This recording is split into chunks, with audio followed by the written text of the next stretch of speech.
Hello అండి. Welcome to నవలా హృదయం.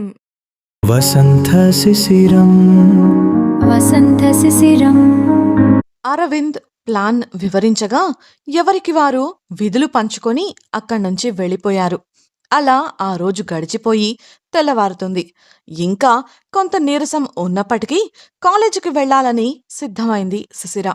కనీసం కాలేజీకి వెళ్తేనైనా శిశిర మనసు దిగులు మారుతుందని అనుకుంటూ ఉమ కూడా శిశిరను ఆపలేదు. క్లాసులు పూర్తి చేసుకొని కేఫ్‌కు వెళ్ళి అక్కడి పనులు చూసుకుంది శిశిర. గణేష్ అడిగినప్పుడు శిశిరకు ఆరోగ్యం బాగోలేదని అబద్ధం చెప్పింది ఉమ. శిశిర కండిషన్ అందరికీ తెలియడం మంచిది కాదని ఆమె ఉద్దేశం. అటెండర్ వచ్చి సీఈఓ పిలిచారని చెప్పడంతో భాస్కర్ కంగారుగా వసంత్ క్యాబిన్కు వెళ్ళాడు.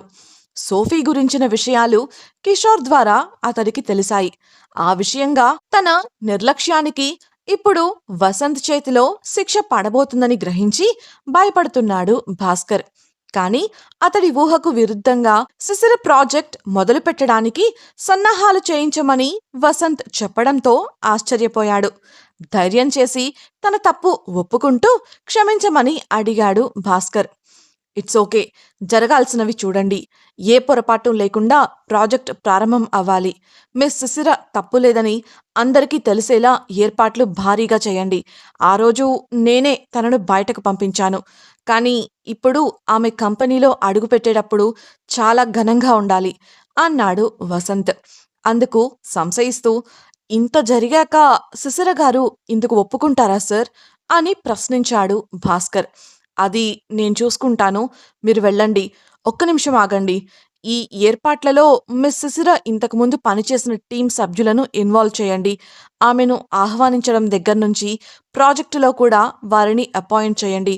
కంపెనీకి సంబంధించిన ప్రతి ఒక్కరూ ఇనాగరేషన్‌కి అటెండ్ అవ్వాలి అంటూ భాస్కర్‌కు ఇన్‌స్ట్రక్షన్స్ ఇచ్చాడు వసంత్.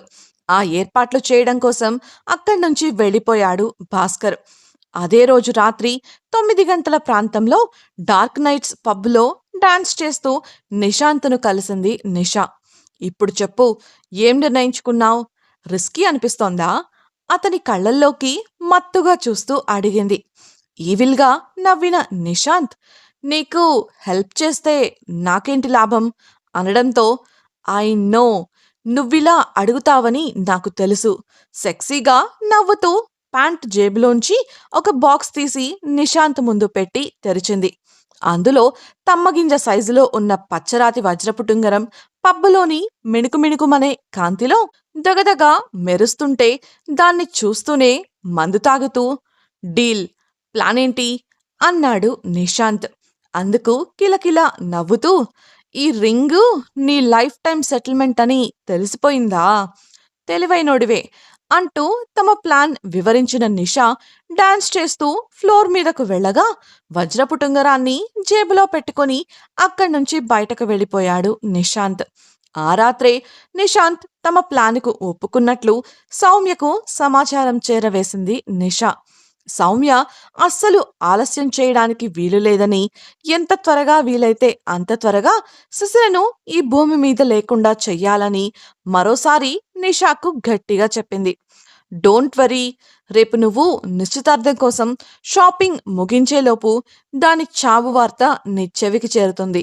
హామీ ఇచ్చి ఫోన్ కట్ చేసింది నిషా. చివరికి శిశిర అడ్డు పూర్తిగా తొలగిపోతుంది అన్న ఆనందంతో ఆ రాత్రి హాయిగా నిద్రపోయింది సౌమ్య. మరుసటి రోజు త్వరలో జరగబోయే నిశ్చితార్థం కోసం ఇరు కుటుంబాల వారు తీసుకోవలసిన బట్టలు, నగల కోసమని ఆ సిటీలోని అతి గొప్ప షోరూంను ఆ రోజుకు బుక్ చేసుకున్నారు. అందువల్ల ఇతరులు ఎవరూ కూడా ఆ షోరూంను సందర్శించే అవకాశం లేకుండా పకడ్బందీగా ఏర్పాట్లు జరగగా అనుకున్న సమయానికి అనిరుద్ తన తల్లిదండ్రులను తీసుకొని షోరూం వద్దకు చేరుకున్నాడు. అప్పటికే వారి కోసం ఎదురుచూస్తున్న బలరాం, భవానీలు ఎదురెళ్ళి వారిని సాదరంగా లోపలికి తీసుకొని వెళ్లారు. ఇష్టం లేని పెళ్లి కారణంగా సౌమ్య ముఖం తాటికాయలా నల్లగా ఉంటుందని ఊహించిన అనిరుద్ అంచనాలను తారుమారు చేస్తూ సౌమ్య నవ్వుతూ చాలా సంతోషంగా కనిపించింది. బహుశా మనసు మార్చుకుందేమో అని సంతోషించి అందరితో కలిసి షాపింగ్‌కి వెళ్ళాడు. మరోవైపు కాలేజీకి వెళ్లడం కోసం సిద్ధమై ఫామ్ హౌస్ నుండి బయటకు వచ్చారు ఉమా శిశిరలు. ఎక్కడ్నుంచో ఓ వ్యక్తి అకస్మాత్తుగా వచ్చి, శిశిర అంటే మీరే కదా అంటూ శిశిర చేతికి ఒక లెటర్ ఇచ్చి వెళ్ళిపోయాడు. ఇంటికి తాళం వేసే పనిలో ఉన్న ఉమా అది గమనించి అతడిని పట్టుకోవాలని ప్రయత్నించింది. కాని అతడు ఆమె వెళ్లేసరికే బైక్పై వేగంగా వెళ్లడంతో అందుకోలేకపోయింది. అనుమానంగానే లెటర్ తెరిచిన శిశిర అందులో సౌమ్య పేరు చూసి నొసలు చిట్లించింది. శిశిర చేతిలో ఉన్న లెటర్లోని అక్షరాలను పైకి చదివింది ఉమా. శిశిర, నీ విషయంలో నేను చాలా తప్పుగా ప్రవర్తించాను. నా తప్పులేంటో నాకు తెలిసొచ్చాయి. అందుకే అనిరుద్తో మా తాతగారు నిశ్చయించిన వివాహానికి ఒప్పుకున్నాను. కానీ నిన్ను ఇబ్బంది పెట్టిన బాధ నన్ను వదలడం లేదు.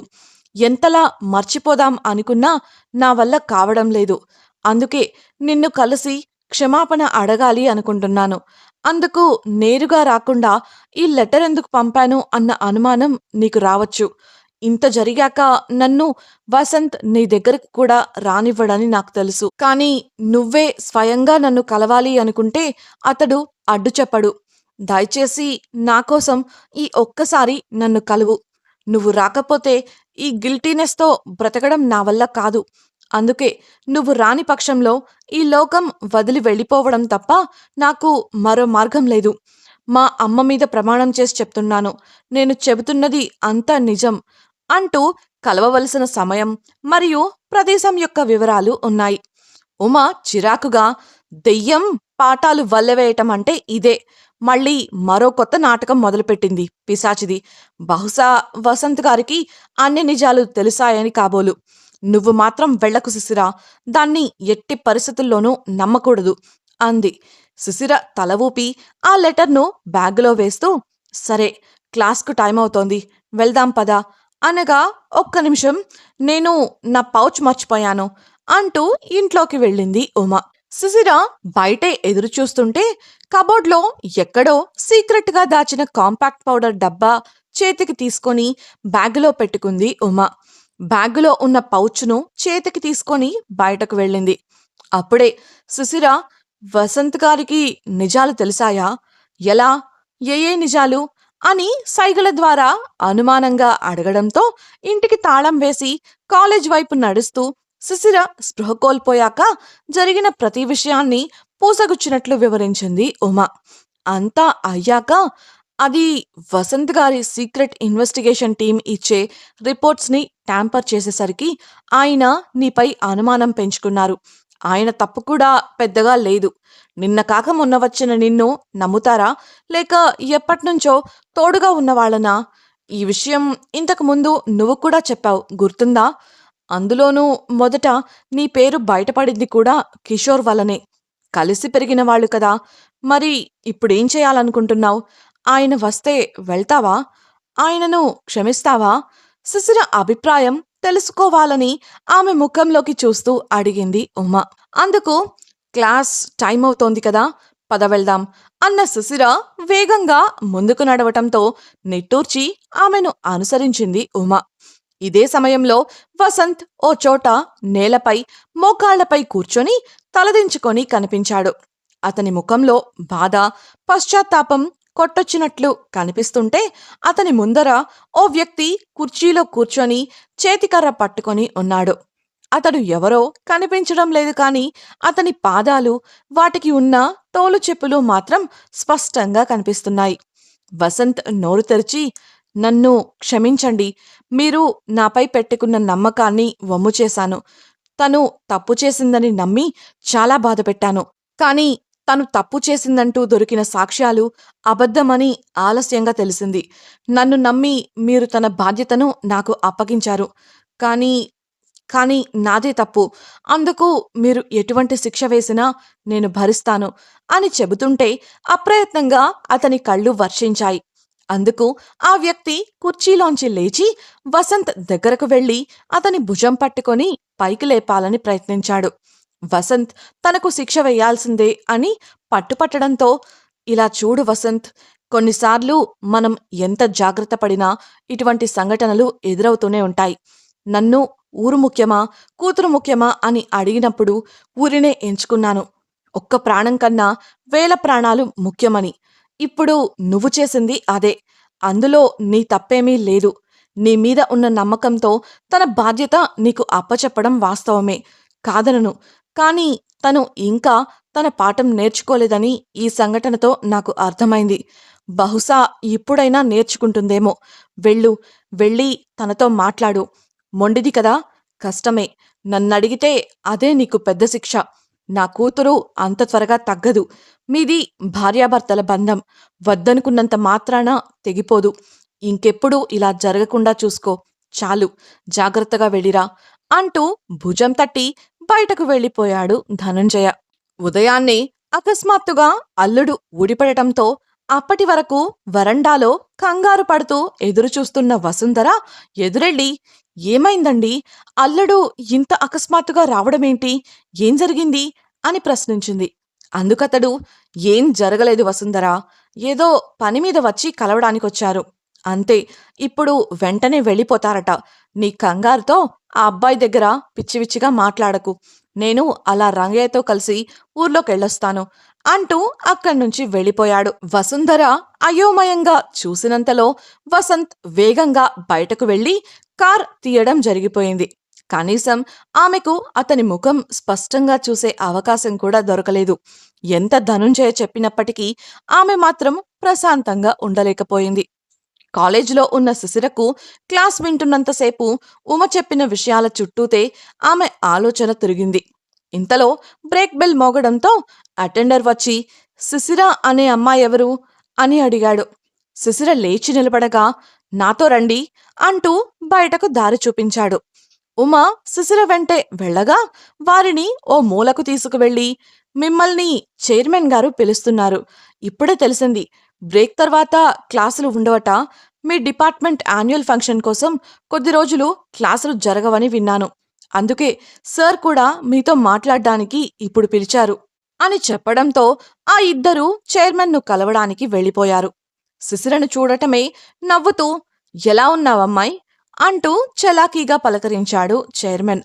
శిశిర బలవంతంగా నవ్వుతూ, బాగున్నా అన్నట్లు తల ఊపగా, తను చిన్న ట్రీట్మెంట్ తీసుకుంటోంది సార్, దానికోసం ప్రస్తుతం మాట్లాడలేదు అని బదులిచ్చింది ఉమ. అవునా, ఏం జరిగింది కంగారుగా ప్రశ్నించిన చైర్మన్కు, చిన్న ఎలర్జీ సార్, ట్రీట్మెంట్ తీసుకునేటప్పుడు మాట్లాడకూడదు అని చెప్పారు, అంతే, ఇంకే సమస్య లేదు అని వివరించింది ఉమ. ఓ సరే, అయితే ఇంతకీ నీ ప్రాజెక్ట్ ఎప్పుడు లాంచ్ అవుతోంది? దాని గురించి మాట్లాడాలని పిలిపించాను అన్నారు చైర్మన్. అందుకు ఏం చెప్పాలో అర్థం కాక సంశయంగా శిశిర వంక చూసింది ఉమ. కొద్ది క్షణాలకు శిశిర, అది కొన్ని సమస్యల వల్ల ఆగిపోయేలా ఉంది సార్ అని సైగ చేయగా అదే విషయాన్ని చైర్మన్కు చెప్పింది ఉమ. అందుకతడు, సమస్య? ఏం సమస్య అని ప్రశ్నించడంతో వ్యక్తిగతపరమైన కారణాలని వాటిని వివరించలేనని చెప్పింది శిశిర. అతడు నవ్వి, సరే అయితే, నువ్వేదో చాలా పట్టుదల కలిగిన అమ్మాయివని నమ్మాను, కానీ కాదని ఇప్పుడే తెలిసింది పెదవి విరుపుగా అనడంతో సార్ అపనమ్మకంగా కాస్త గట్టిగా పిలిచింది ఉమ. అంతే కదమ్మా, ఏదో సమస్య వచ్చిందని ఆగిపోతే జీవితంలో విజయం ఎలా సాధిస్తారు? వ్యక్తిగతంగానో ఇంకెలానో ఎన్ని సమస్యలొచ్చినా వాటిని అధిగమించి అనుకున్నది సాధించడమే పట్టుదలంటే. మరి అంత పట్టుదల నీలో ఉందా చెప్పు? సూటిగా శిశిర కళ్ళల్లోకి చూస్తూ ప్రశ్నించాడు చైర్మన్. ఇంతకీ ఇప్పుడు శిశిర ఏమని సమాధానం ఇవ్వబోతోంది? చైర్మన్ ఇలా శిశిరను రెచ్చగొట్టేలా మాట్లాడ్డానికి కారణమేంటి? ప్రాజెక్ట్ లాంచ్ చేయడానికి వసంత్ శిశిరను ఒప్పించగలడా? సౌమ్య పిలిచిన చోటికి శిశిర వెళుతుందా? శిశిర అడ్డు తొలగించుకోవడానికి సౌమ్య వేసిన ప్లాన్ ఏంటి? వసంత్ శిశిర తండ్రికి క్షమాపణ చెప్పడమేంటి? తెలుసుకోవాలనుకుంటున్నారా? అయితే ఛానల్ను సబ్స్క్రైబ్ చేసి వసంత శిశిరం నెక్స్ట్ పార్ట్ వినేయండి. అలాగే మీకు ఈ వీడియో నచ్చినట్లయితే లైక్ చేసి మీ సన్నిహితులకు షేర్ చేయండి.